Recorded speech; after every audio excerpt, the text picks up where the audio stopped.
Picture a beautiful bouquet of roses. Now, picture a three-tiered buttercream cake. And finally, a lovely empty room with high ceilings. Get a quote for each one for a family party, and you get a number. Now, call back. Keep the roses, the cake, and the room exactly the same.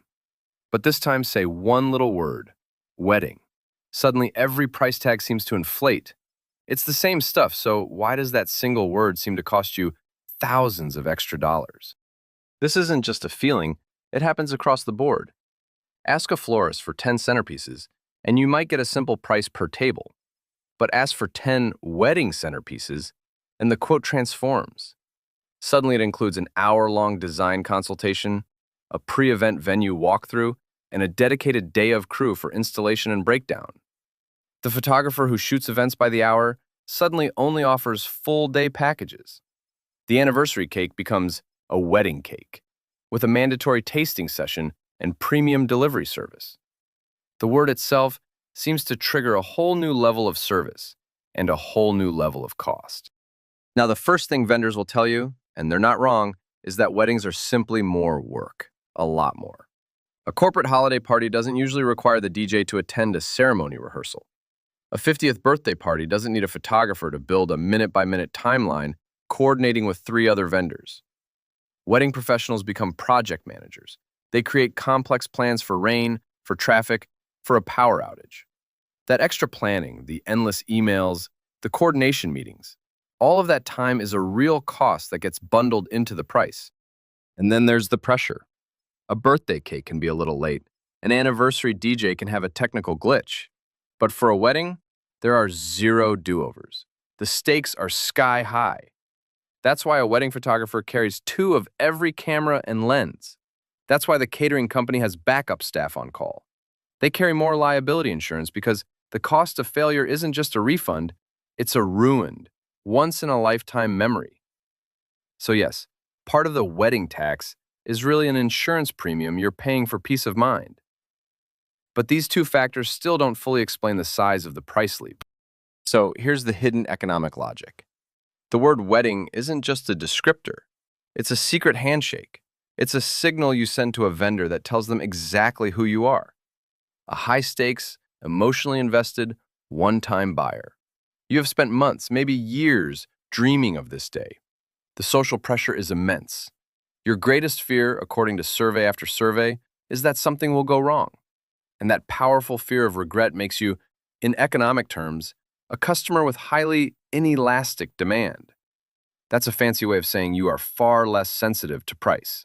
You're not going to cancel your wedding over a 20% difference in flower costs. And every seller knows it.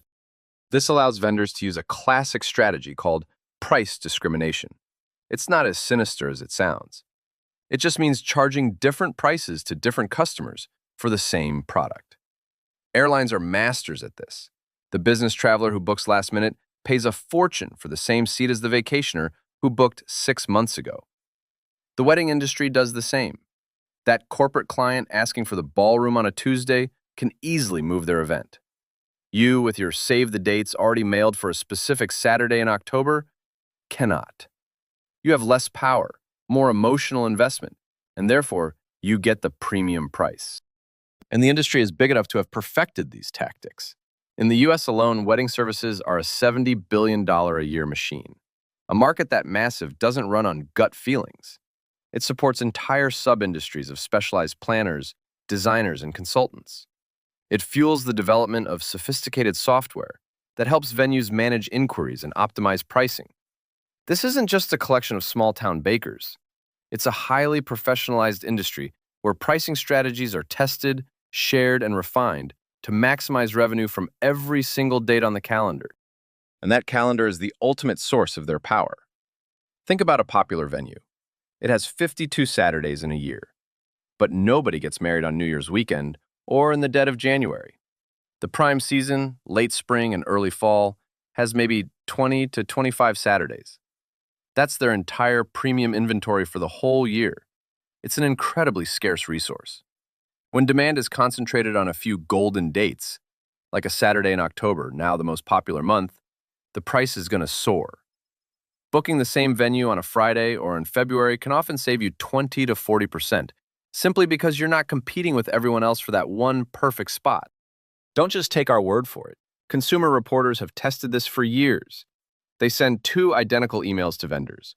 One asks for a quote for a family party, the other for a wedding. The specs are exactly the same. Time and again, the wedding quote comes back higher. The gaps can be modest, around 10 to 20%, but some tests find outliers jumping 50% or more. The pattern holds true across different countries and different services. The effect is strongest for things you can't fully judge until it's too late, like flowers, food, and photography. Economists call these credence goods. You have to trust the vendor's reputation. Will the flowers wilt? Will the cake taste as good as it looks? Will the photographer capture the moment? When the stakes are a once-in-a-lifetime event, your willingness to pay more for a trusted name, for that perceived certainty, goes way up. That fear of the unknown gets a number attached to it. And even if you try to be clever and avoid the W word, vendors have ways of finding out. Their inquiry forms are designed to screen for it. They'll ask if you need a space for a ceremony. They'll ask about getting ready photos, a processional, or a head table. These are all dead giveaways. Once they've identified the event as a high-stakes wedding, they can confidently offer you the premium package they know you'll probably end up buying. This pricing power is most obvious where you spend the most money. For most couples, the venue and the catering eat up more than half the entire budget. The Knott's 2023 data puts the average U.S. wedding spend around $35,000 for about 115 guests. With stakes that high and with so much of the cost locked into one or two key vendors, their ability to set premium prices for those golden dates is enormous. So, what can you do? Trying to trick a vendor by calling your wedding a party is a bad idea. It can void contracts and insurance. The smarter play is to change the parameters. Be flexible on the date. A Friday or a Sunday or a date in the off-season can unlock significant savings. And unbundle services. Do you need the florist's crew to set up and tear down? Or can you just have the arrangements delivered? The more you can shift away from the peak demand, high service model, the more control you have over the final price. And here's the final reveal that shows this isn't about weddings being frivolous. This same economic logic applies to other major, emotional, one-time life events. Funerals are a prime example. Grieving families are under immense time pressure and emotional distress, making them highly price-insensitive. This isn't a moral failing of any specific industry. It's a broader market pattern. When an event is a once-only moment with high emotional stakes, the normal rules of shopping just don't apply. So here's the twist.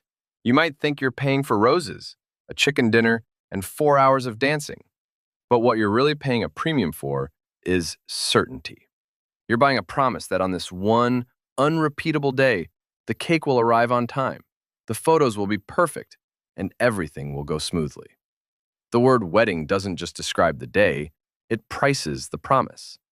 And once you see that, the costs feel less like a random tax and more like a map of what we value most. Peace of mind when it matters. If this kind of hidden money logic is your thing, you're in the right place. Subscribe for more deep dives into the economics of everyday life. Let us know in the comments if you've ever run into the wedding tax yourself. We love to see how this stuff plays out in the real world. Thanks for watching, and we'll see you next time.